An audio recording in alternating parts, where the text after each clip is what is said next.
I got 80 seconds to draw Batman, and this time, it's gotta look good. I've done this time challenge a lot, and usually we're just joking around. But this time, I want every single piece I do to be phenomenal. I'm gonna draw Batman in 8 hours, 80 minutes, 8 minutes, 80 seconds, and 8 seconds. And if the 8 hours is good, I'm going to give it to the director of The Flash and the upcoming Batman Brave and the Bold, Andy Muschietti. So let's get started with the 8-minute drawing. And again, it's gotta look good. So in 8 minutes, I could get a good face shot of Batman, which brings me back to when I first drew Batman professionally in Wonder Woman 212. Now the thing was, I was a big Alex Ross fan, and back then, Alex Ross was known for giving Batman eyes. So what I wanted to do when I draw Batman is I wanted to be like Alex Ross and give Batman eyes. Pupils. Pupils. Yeah, he has eyes. He has eyes, don't he? Leave that in, okay? Leave that in. Batman has eyes, but with pupils. But the thing was, at that time, DC, they didn't want me to draw pupils on Batman. So when I got the comic in the mail, I saw that they digitally edited my eyes to how they wanted. But this is now my drawing, and no one can tell me what to do, right, DC? I was just joking. My name is General Zod. This is a Michael Keaton version Batman, so I did want it to have eyes. And here it is, Batman in 8 minutes. Okay, now that I'm warmed up, why don't we up the time a little bit? Why don't we head over to 80 minutes? So whenever I do a time challenge, I like to give myself mini deadlines here and there. I always start with a pencil layout. I give myself maybe about anywhere between 10 to 20 minutes to do a very strong layout. After that, I go with either a thicker pen or a black marker and do an overall general drawing of the figure. The black outlines, adding in all the forms and structures, making sure they're all there. I'll give myself anywhere between 20 and 30 minutes.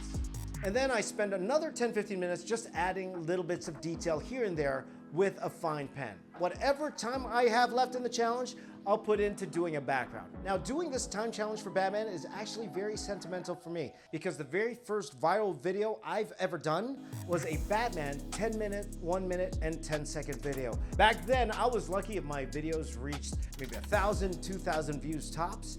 But when this video came out, this was the first one to reach over 100,000 views. And it was so funny because I would do these drawings that would take 15 hours. I did my whole 400-hour Star Wars drawing. The video that got me the most views up to that point was the one that took the least amount of time to do. That's life. I've been on YouTube for 10 years, and Batman has been a huge part of my channel's growth and of my career. Thanks, Batman! I never said thank you. And you'll never have to. So I had him standing on top of a building with a very quick gargoyle that I did with a brush pen, so it was really fast. Also to hide the feet. I'm a real comic artist! And then I wanted to add some buildings behind him. Now, if it looks like I only have between 1 and 5 minutes, usually I'll just fill in the background with black. But if I have a little bit more time than that, I like to give it a little bit more depth. And in this case, because it's Batman, Batman's always in Gotham City, so I wanted to see if I could draw a really quick Gotham City with this particular piece. Running out of time, so I thought, what if I silhouetted a little bit of a skyline in the background? Having the perspective where we're doing a worm's eye view, looking up, so the buildings are actually in a 3/4 angle. Adding some windows in there as well. Now, I've been doing perspective for a long time, so I don't need to add any grid lines. I just want the feeling of perspective with these windows. And then instead of drawing every brick, I just darkened out the rest of the skyline in silhouette, and I actually think this works better because it really pops out the main figure. The 3/4 angle gives it that depth I was talking about. And here it is, Batman in 80 minutes.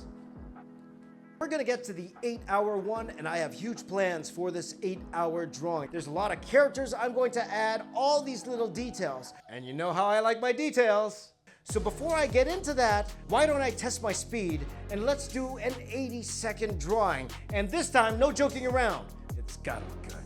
So when doing a drawing in 80 seconds, there are little things I like to do that maximizes my effort and makes the best drawing possible. First of all, I shrink my drawing size. Usually for the 1 hour or the 80 minute, I'll use an 11x17 paper. This time I'll use a letter size paper. Using a smaller size, everything's more compact. I don't have to do long lines, meaning I can add in a little bit extra detail. Secondly, I only use one pen, And in this instance, it's a brush pen. Now the reason I use a brush pen is because you could vary the line width. I could do thick lines, I could do thin lines. Without having to switch out the pens, all I need is one pen to vary the line width. That's why I love these brush pens. Sponsor me, man. This has got to be one of my better around a minute drawings that I've ever done. And now let's get to the 8-hour drawing. This is gonna be fun. I'm getting tired. So first, I'm going to draw Batman. And this totally brings me back to when I drew Batman professionally for DC and drawing comic books in general, because comic book artists, we know deadlines. Those deadlines, they are killer, man. For the most part, if you have a regular book, you have to draw 22 pages in a month. And as artists, we want to put our best foot forward with every single drawing we do. So you find yourself the first week of the month, you're drawing maybe 2-3 pages. The next week, maybe 3-4 pages. The next week, another 3-4 pages. And the last week, 15 pages. That's usually how it is. There just isn't enough time. I think the longest I've stayed up was a good 50 hours trying to get pages done to meet the deadline. And when you do that, you know you're not putting as much effort into each page that you'd like to. So there's strategic ways around it. So first of all, it's what you put in every single panel. You look at every panel and you say, okay, what are people going to look at first? And I wanted this Batman to be the focal point of this overall drawing. So I knew if this Batman looks good, then everything else could be not as great, but they'll think it's a good drawing. We'll see if everything else is good after I draw this Batman. We'll see. Okay, Batman's looking pretty good. Now I'm going to go ahead and draw Supergirl. And I need to make sure that Supergirl was in the proper place. I wanted to lay out this entire piece correctly. Now, whenever you're drawing comics, you draw 22 pages. If you're lucky enough, you get to draw the cover as well. But this particular piece, it's a little bit different than a comic book cover. I wanted it to look a little bit more like a classic movie poster. So when it comes to these posters, layout is so important. That's why I spend a lot of time figuring out where characters are going to be. And once I have those figured out, then it's all about adding the details to it. Like the Supergirl, I was happy with this angle. And then, because I had a little bit of time, I went in and added all those little details into her costume. And now I'm going to draw the two Flashes on the other side. Now here, I admit I was struggling a little bit with Barry's likeness. Drawing professionally for 20 years, drawing likenesses is still a challenge to do. Over time, you find little tips and tricks to try to get it looking a little bit more like the actor. And sometimes you get close, sometimes you don't, but you just do the best job you can. So overall, not bad, but my central focus is the Batman. And I am running out of time here. I need to draw the few more characters I needed to draw, the vehicles, and finish off the background. So I have to be very strategic when drawing these last elements of the illustration. At this particular point, it's about the must-haves and the nice-to-haves. I will focus on the must-haves. Like, I must have Zod in this drawing. I must have the Ben Affleck Batman in here because I really wanted to draw Ben Affleck Batman in this particular piece here as well.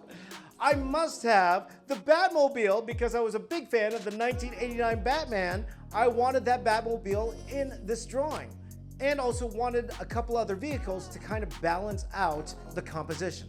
Drawing likenesses is tough, but drawing technical vehicles and ships and all of that, I was actually trained in technical illustration, so that isn't much of a challenge for me. In fact, it's a lot of fun. So I was looking forward to drawing these pieces, and I knew I could do it in a shorter amount of time. And now finishing off the piece. I was really running out of time at this moment, but I wanted a really substantial background. At this point, you try to get creative. What can I do to draw less, but still have the effect of there being a lot going on? And that's when I remembered this is a Flash movie. So what if I added some big bolts of electricity on the side, had them act as speed lines, which gives the overall piece much more depth, but at the same time, leaves little space for me to add the buildings. So I don't have to draw the whole buildings. I just have to draw little pieces inside those lightning bolts. And then I was able to finish it in the right amount of time and able to meet my 8-hour deadline. Yeah.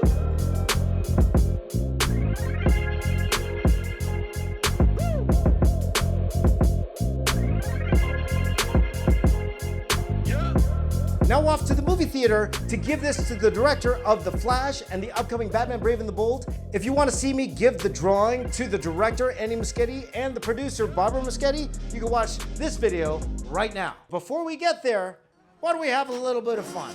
I want to do one more good drawing, and I'm only going to give myself 8 seconds to do it. Let's go.